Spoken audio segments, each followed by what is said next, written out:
Hey everyone, and welcome back. Today we're diving into a topic so mind-numbingly dull, so incredibly uneventful, that it's actually kind of fascinating. We're talking about the history of the United States Post Office. Now, I know what you're thinking. Mail. Really. But stick with me, because the story of how a piece of paper got from one side of the country to the other is a saga of extreme, monumental boredom. Let's rewind to 1775. Imagine a world with no phones, no email, no Wi-Fi, not even a single meme to brighten your day. If you wanted to tell your cousin in another colony about the weird squirrel you saw in your yard, you had a huge problem. How do you get a physical piece of paper with your thoughts scribbled on it, all the way over there? This was the question plaguing the minds of early Americans. Their brilliant solution: the United States Post Office. Enter our hero, the first Postmaster General, Benjamin Franklin.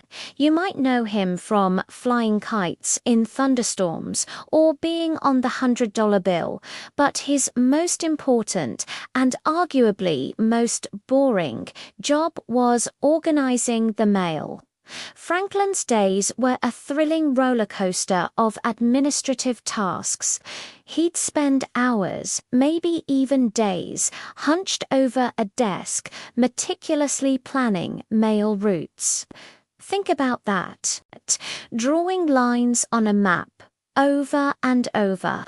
Should the mail go through Muddy Creek or Dry Gulch? The excitement is palpable, isn't it? Then he had to decide how much stamps should cost. Imagine the debates. Should a letter to Boston cost 2 cents or 3? Let's form a committee to discuss it for the next 6 months. It was revolutionary, but also so tedious. And his job didn't stop there. He would personally walk around inspecting mailbags to make sure they were properly ... bagged, I guess. Just picture him peering into a burlap sack, nodding with satisfaction. Yep, that's a bag all right. Mail is secure. Truly the stuff of legends. Now, let's talk about the actual delivery time. When people wrote letters back then, they often started with something like, "Dear Sir, I hope this message finds you well and in good health." This was less a polite greeting and more a desperate prayer to the universe. Because most of the time, the message didn't find anyone at all. A letter could take weeks to arrive. If it was going a bit farther, maybe a few months. And for cross-country mail, you might as well have put the letter in a bottle and tossed it into the ocean. There was a very real chance it would just disappear. Vanish into the great, boring void of 18th century logistics. The unsung heroes of this epic tale of tedium were the mail carriers. These brave souls rode horses for days, weeks, even months on end. Their job was to ride, and then ride some more. The scenery barely changed. Just endless miles of trees, dirt, and the occasional disgruntled badger. Even the horses got bored. There are accounts, probably, of horses just falling asleep mid-trot, slowing down the already glacial pace of delivery, and adding another layer of boredom to history. Imagine a mail carrier having to poke their horse awake every 10 minutes. "Wake up, Buttercup, we have important but very old news to deliver. Then, in 1860, something new and exciting was promised: the Pony Express. The name itself sounds fast, thrilling, action-packed. People were probably expecting daredevil riders dodging bandits and racing against time. The reality, it was just more horses carrying more paper across more land. The key innovation of the Pony Express was that the riders would switch horses at relay stations about every 10 to 15 miles. A single rider might change horses 8 to 10 times a day. Think about that for a second. It's like being on a long bus ride, and every 30 minutes you have to get off, find a new bus, and get back on, only to do it all over again. It's not exciting, it's just inconvenient. The riders weren't performing death-defying stunts. They were mostly just trying to stay awake and not get saddle sores. The Pony Express lasted for only about 18 months before the telegraph made it obsolete, proving that even its slightly faster version of boredom couldn't compete with instant communication. The era of the horse-riding mailman was coming to a slow, trotting end. But the innovation didn't stop there. Next up in our thrilling history is the invention of the mailbox. Yes, the metal box on a stick. Before this, you had to physically go to the post office to send or receive mail. The mailbox was a game changer. Now, a piece of paper could be left in a metal box all alone for days at a time.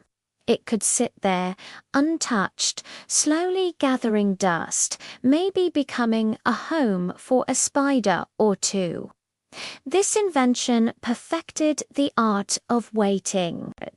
The mail would still take forever to get to its final destination, but now its journey could begin with a prolonged, lonely stay in a tin container. And let's not forget the thrilling world of mail sorting. Inside post offices, clerks would stand for hours in front of giant walls of cubbyholes, each labeled with a different town or state.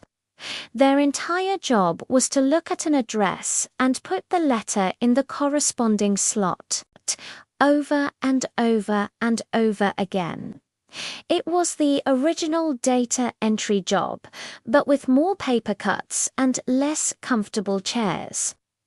Can you imagine the highlight of your day being, wow, a letter to Poughkeepsie? That's a fun one to say. It was a symphony of shuffling paper and quiet desperation. Even with the arrival of trains, which you'd think would speed things up, the mail's journey remained impressively slow. Sure, the train could move faster than a horse, but it also had to stop at every single town along the way. And mail cars were basically rolling sorting offices, filled with more clerks doing the same repetitive task, just now with the added excitement of rattling tracks and the risk of spilling their inkwell. The core of the operation remained the same: paper, sorting, and waiting. A whole lot of waiting. And so, through a combination of meticulous planning, exhausted horses, inconvenient rider swapping, lonely mailboxes, and repetitive sorting, the U.S. mail system was born. It was a testament to human ingenuity and our incredible capacity for enduring boredom. It was a system designed to move information at the speed of a tired turtle. ensuring that by the time you received any news, it was already history. So the next time you get a bill or a piece of junk mail, take a moment to appreciate the centuries of profound, glorious boredom that made it all possible. The long, slow, and incredibly dull journey of that piece of paper is a legacy we can all be aware of it anyway. Thanks so much for watching this incredibly unexciting story with me. If you enjoy deep dives into the mundane, make sure to hit that like button and subscribe for more content. Let me know in the comments what other boring histories you'd like to explore. See you next time.